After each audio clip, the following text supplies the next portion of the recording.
सुप्रभात प्यारे बच्चों। आपको पता है कि आज कौन सा दिन है? आज है 14 सितंबर और 14 सितंबर हमारे लिए बहुत ही महत्वपूर्ण दिन है। क्यों? क्योंकि इस दिन को हमारा पूरा देश हिंदी दिवस के रूप में मनाता है।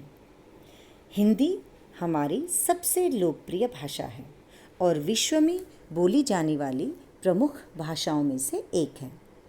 बच्चों, भारत में विभिन्न भाषाएं बोली जाती हैं।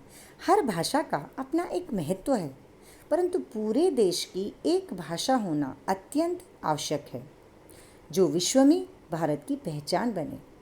आज देश को एकता की डोर में बांधने का काम अगर कोई एक भाषा कर सकती है, तो वो सर्वाधिक बोली व समझी जाने वाली हिंदी भाषा ही है। मैं आपको बता दूं कि हिंदी भाषा विश्व में सबसे ज़्यादा बोली जाने वाली तीसरी भाषा है। बच्चों, 14 सितंबर 1949 को गांधी जी ने हिंदी साहित्य सम्मेलन में हिंदी भाषा को राष्ट्रीय भाषा बनाने का प्रस्ताव रखा था और इस दिन संविधान सभा ने एक मत से यह निर्णय लिया कि हिंदी भारत की राजभाषा होगी। हिंदी भाषा को देवनागरी लिपि में भारत की कार्यकारी और राजभाषा का दर्जा आधिकारिक रूप में दिया गया। इसके पश्चात धीरे धीरे हिंदी भाषा का प्रचलन बढ़ा और ये हमारी लोकप्रिय भाषा बन गई।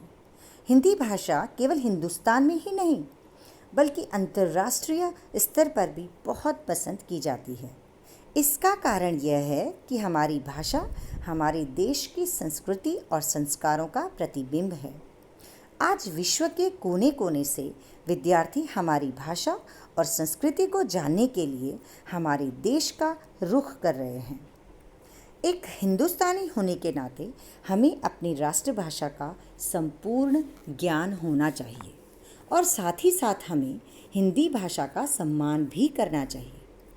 अपनी राष्ट्रभाषा के प्रति प्रेम और सम्मान प्रकट करना हमारा राष्ट्रीय कर्तव्य है और इसी कर्तव्य हेतु हम प्रतिवर्ष 14 सितंबर के दिन को हिंदी दिवस के रूप में मनाते हैं। कश्मीर से लेकर कन्याकुमारी तक, साक्षर से लेकर निरक्षर तक प्रत्येक वर्ग का व्यक्ति हिंदी भाषा को आसानी से बोल व समझ लेता है। यही इस भाषा की पहचान भी है कि इसे बोलने और समझने में किसी को कोई परेशानी नहीं होती है। यह हमारे देश को एकता की डोर में बांधने का भी कार्य करती है। और अंत में बच्चों, यही कहूँगी कि किसी भी राष्ट्र की भाषा उसकी पहचान होती है और हिंदी हमारे राष्ट्र, हमारे देश की पहचान है। हमें अपनी हिंदी भाषा पर अत्यंत गर्व होना चाहिए और इसी के साथ मैं आपको हिंदी दिवस की बहुत सारी शुभकामनाएं देती हूँ। जय हिंद।